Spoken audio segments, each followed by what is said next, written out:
शरीर पंचमुखी महादेव. स्टार्ट.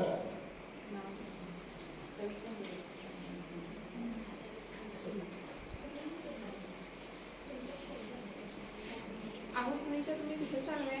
मी महादेवाला चालते. होय का? ते आमचं सासूबाई काही त्याच्यात घरात म्हणून देवाला चालते. आवाज मोठा आहे आणि इथं सासूबाई नसतील तर बोला.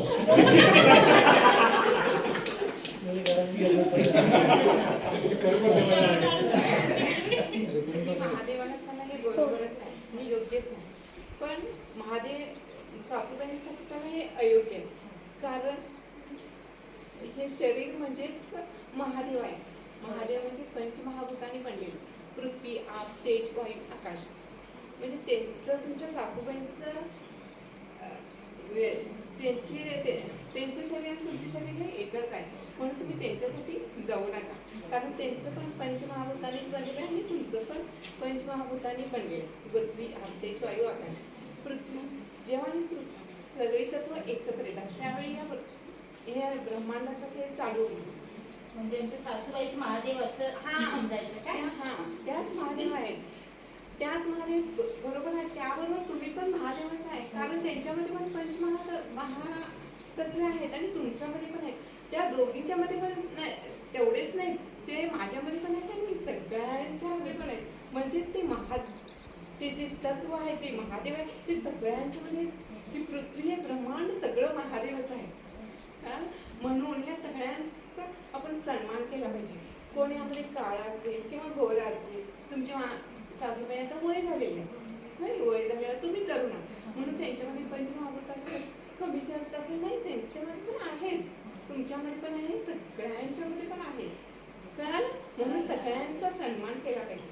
म्हणून ज्ञानेश्वर महाराज काय म्हणतात, सर्व उपाधीमध्ये गुप्त म्हणजे गुप्त हे सगळ्यांच्यामध्ये ते तत्व आहेच. सर्व उपाधीमध्ये गुप्त चैतन्याचे सर्वगत आहे, ते संत स्वीकारले. पण जीवनविद्या काय सांगते?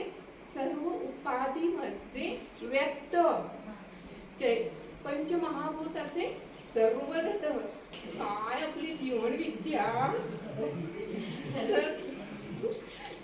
जीवनविद्या, सर्व उपाधीमध्ये आपण सगळीकडेच तोच महादेवाचे सगळे ते तत्व, ते चैतन्यच आहे. हे समजल्यावर आपण म्हणजे किती आनंद होतो आपल्याला. हे जीवनविद्या स्वीकारते. म्हणजे ह्या सगळ्यांच्या मध्ये हे निसर्ग म्हणजे सगळ्यामध्ये तोच आहे. किती आनंद आहे हा, म्हणजे हे समजलं किती आनंद आपल्याला, म्हणजे ते तत्व हे समजल्यावर आपल्याला किती आनंद आहे. आणि हे जर आम्ही स्वीकारलं किंवा आम्ही ते त्या तत्वापर्यंत पोहोचण्याचा प्रयत्न केला तर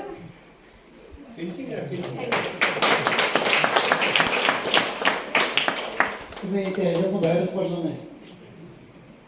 सगळ्यांच्या मध्ये ते तत्व आहे, ते तत्व आहे. गाडी तिथं घेऊन फिरत राहिली. ठीक आहे, आणखीन एक सगळेजण काम करा. इथपर्यंत माझ्याकडे बघू नका, कारण माझ्याकडे बघितलं की तुम्ही जे पाठ केलं असं ते विसरून. पण प्रयत्न चांगला होता आणि समजावून सांगण्याची जी हातोटी होती ती ठीक आहे, चांगली आहे. पुढे विशद करता आला असता. त्यांच्याबद्दल सासूबद्दल काय निगेटिव्हिटी होती ते कमी करायला पाहिजे. आणि बरोबर आहे मुद्दा. आणि सासूबद्दल पण पंचमहाभूत देव आहे हे स्वीकार करा, म्हणजे भांडणं होणार नाही. आणि तुम्ही आल्यानंतर डायरेक्टच पंचमहाभूताकडे उचला. तुम्ही कुठे चाललाय तर सासूबाईची कटकट्या म्हणून देवाला चाललंय, तर डायरेक्टच ती पंचमहाभूता म्हणजे सांगता, त्याच्या पाठीमागचं जर थोडीशी प्रस्तावना यायला पाहिजे.